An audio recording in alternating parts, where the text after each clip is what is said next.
All right, leadership, ladies and gentlemen. So I am still kind of debriefing from my trip out to San Diego for the Leadership Summit. Picked up some really, really great tools, really great things, and a lot of it ties in directly to our martial arts. Right, so at the higher levels, we talk about everyone say space, everyone say energy, everyone say time. That creates a set, that creates the game. Right, it's the rules, it's the structure, it's the boundaries, it's the way we keep score. It's how we know and evaluate and measure what we're doing and where we're going. Make sense, ladies and gentlemen? Yes, sir. Okay, so everyone say preframe. Preframe. A preframe is setting your expectations before somebody has an opinion, whether that's you or someone else.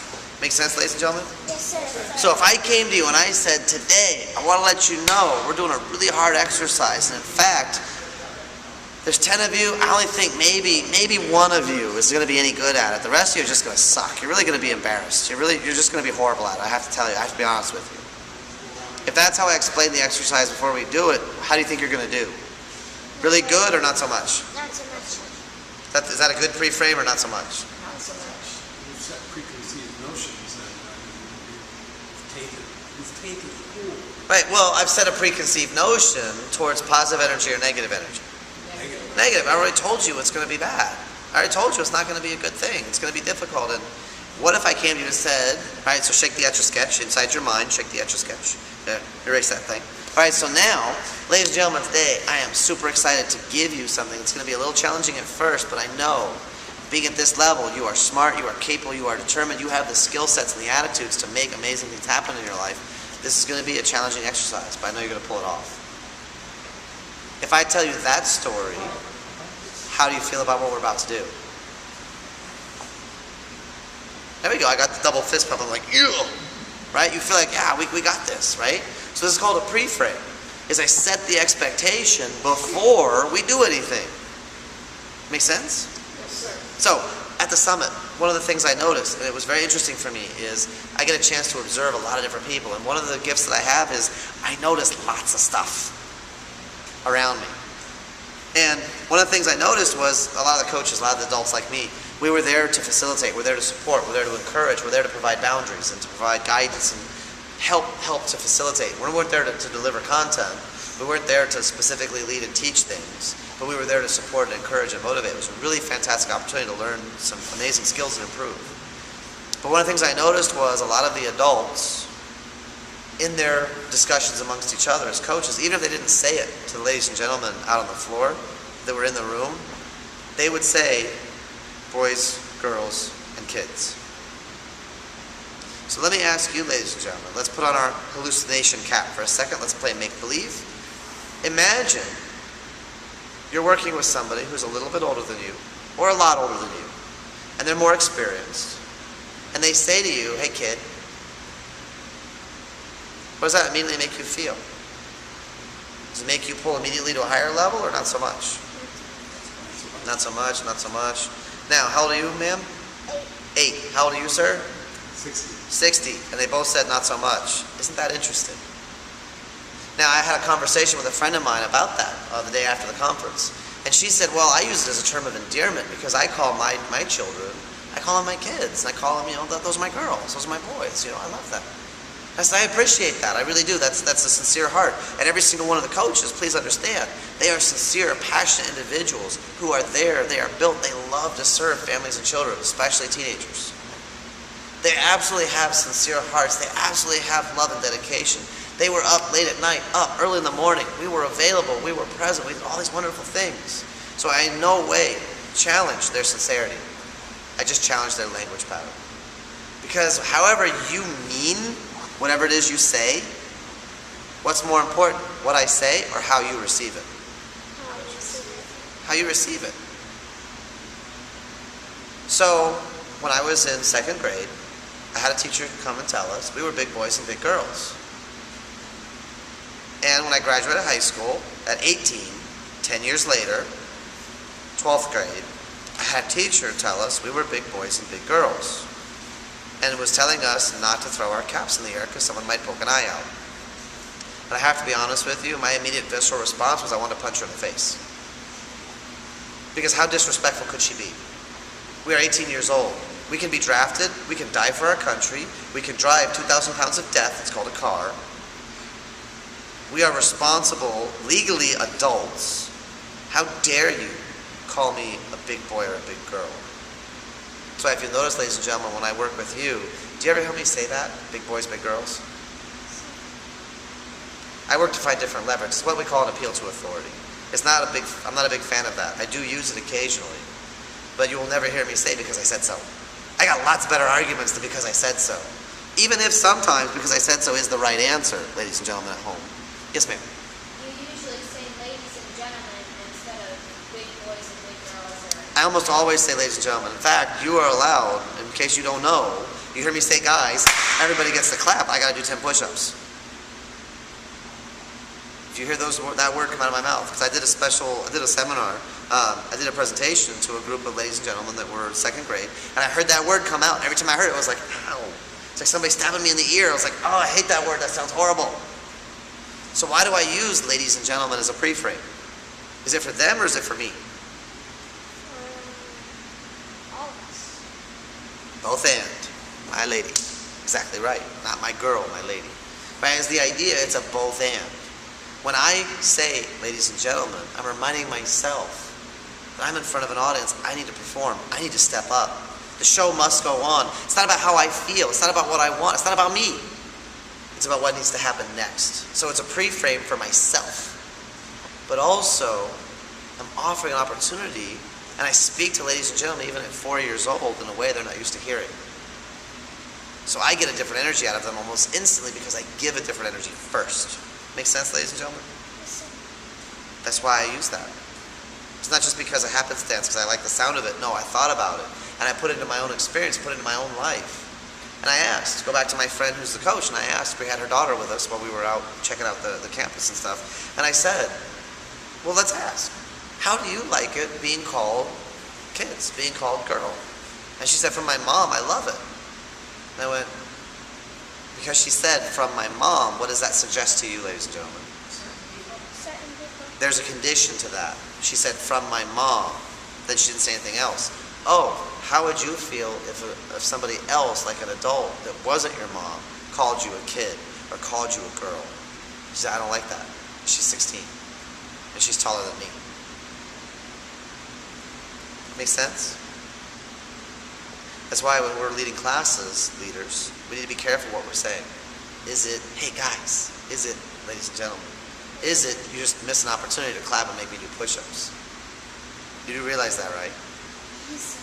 Yes, sir? I actually noticed that Christina said ladies and gentlemen. That's very good. I applaud that. Seriously, right? 'Cause you want to make sure, and that's something I use all of the time. It's something that I listen to myself. I shared that with 2 young men that were on the door. We were doing security the last night. We had a big party. Everyone's got to get back to the dorm safely, stay together. And I had 2 young men that I was talking to. One was 16 and one was 20. And I explained a couple of the games that I play with here in school. And one of them was like, oh, that makes so much sense. And he started listening to himself because the 2 of them had been responsible for a room. They had 8 gentlemen that were staying with them. They were responsible for leading them. And all of a sudden he started hearing when other people, and when he was saying, hey guys. And he went, oh, I did it. I'm like, it's fun, isn't it? Because you start paying attention to what you say. What I say is one thing. What you understand is another. How I offer it is one thing. How you receive it is another. What's more important is how you receive it. That's why I look when I'm working with somebody and I don't get the result that I anticipated, that I was looking for. I change what I'm doing until I get the result. I'm not stuck on the process. No, you have to do it the way that I said it because I said it the way that I said it. Because it made sense to me the way I said it. Let me say it different. Try it this way, try it that way. Oh, that would work for you. Fantastic. Give me some knuckles. Let's move on. Make sense, ladies and gentlemen? Yes, sir. Now, would it be worth it to know that some of the ladies and gentlemen that were there as coaches are teachers? And would it be worth it to know that some of them had some behavioral challenges in their dorm rooms? But if you add in that they use boys, girls, kids, isn't that interesting? Isn't that also, there are a couple of drivers in there, the language has changed over the years, in the past 50. I mean, if you were to go back, say, 60 years, hey, girls. Go back 60 years, yeah, guys and dolls. Or think the important thing is that I realized that vernacular is fluid. It Right. moves. Right. So the point is, go back in time, go back 60 years, you had certain phraseology, and you're right. Language is dynamic, but I'm not going to call the ladies and gentlemen what they call each other, because it's not very positive energy. It's very, very lower level slang, in my opinion, and in my frame of reference. And please understand, I'm not judging that, but I'm coming in from a slightly different, because what does it do for my energy and how I resonate with them? It works. It's current. Not to say 20 years from now, 30 years from now, you ladies and gentlemen are adults and dealing that there might be a different vernacular. Exactly right. That's But then it's more right, formal. and that's why exactly in the next 20, 30 years, what may be appropriate for formal may change. You're exactly right. But it's the idea of being slightly one step above, slightly pulled to that next level, seeing the best in people. The same way I did the pre-frame. This exercise is going to be challenging, but I know you have the skills, the knowledge, the experience. How does it make you feel when someone tells you, this is going to be a challenge for you, but I know you're the right person for the job because I know you have the talent, I know you have the skill, the drive, the discipline. I know. What I like about you is, it's magic phrase number 16, you're the type of person who faces a challenge, doesn't give up, doesn't back down, doesn't quit. You find new and different ways to get to the solution. If I talk to you that way, if I feel that way about you, how are you going to feel about yourself? It's really hard to sit there and go, no, I'm not really good at anything. I just like to suck eggs. My favorite color is clear. It's really hard to be around that type of energy and not have it rub off, especially if it's sincere from my heart. Yes, ma'am. Would it be negative to call someone bub? Would it be negative to call someone bub? Depends on how they choose to receive it, but I like the fact that you know some of your 1950s, 1960s slang, because if you've ever watched the old Popeye cartoons, they've got that in there occasionally, right? I've read some of the old Walt Kelly Pogo cartoons. I mean, one of my favorite lines is, "We have met the enemy and they is us." It's a great line. Okay? But it's good to have lots of cultural references, lots of frames of reference, because then you can connect to more people easier, quicker. Not expect them to understand you, but you understand them. Not even by saying it, say, hey man, I really understand where you're coming from because I read some really great books about it. You just operate from that place. The young men in my room, when I met them, gentlemen, sirs, and they gave me sirs without me saying anything. And I had one of them lie to me twice in the first 20 minutes of meeting him. And by the end of the week, he gave me a hug. He held on for 30 seconds. It's good stuff. Okay? So, in a year and a half, you need to go. It's fantastic. It really is. I'm definitely going back next year. And I want to move to that next level. Eventually, I want to get on stage. Because I have things to offer that I feel would definitely support the larger mission and vision. And it's something unique and different. Because there's a lot of things in my personal life that I can relate to where these ladies and gentlemen are. We did an exercise and it's look at these issues and challenges and what happens 20 years from now if you still have them. I can tell you. Because I am that person 30 years later. In their case, 20, they're 16.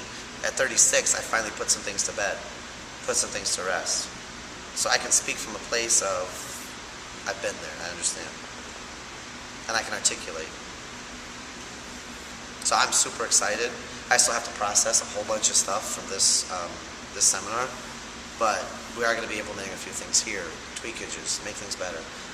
2 Fridays from now, we have our leadership class. We're going to be talking about the 6 styles of leadership, and we're going to do a special exercise. And it may be kids against adults just to... All right, ladies and gentlemen, we're going to add to the clap. Guys, clap, I do 10 push-ups. Kids, clap, I do 10 push-ups. Those need to be out of my vocabulary. See, if you don't have a word for a certain experience, can you experience that emotion? If I took the word jealousy out of my vocabulary, can I experience jealousy? I can't even think of it. I can't even language it. How do I get to feel it? Can't. So I work on certain terms and take them out. Frustrated. Hardly ever use it. Fascinating. I've replaced it. It's so much more fun. All right, so ladies and gentlemen, you make it a fantastic day. We'll see you when we see you.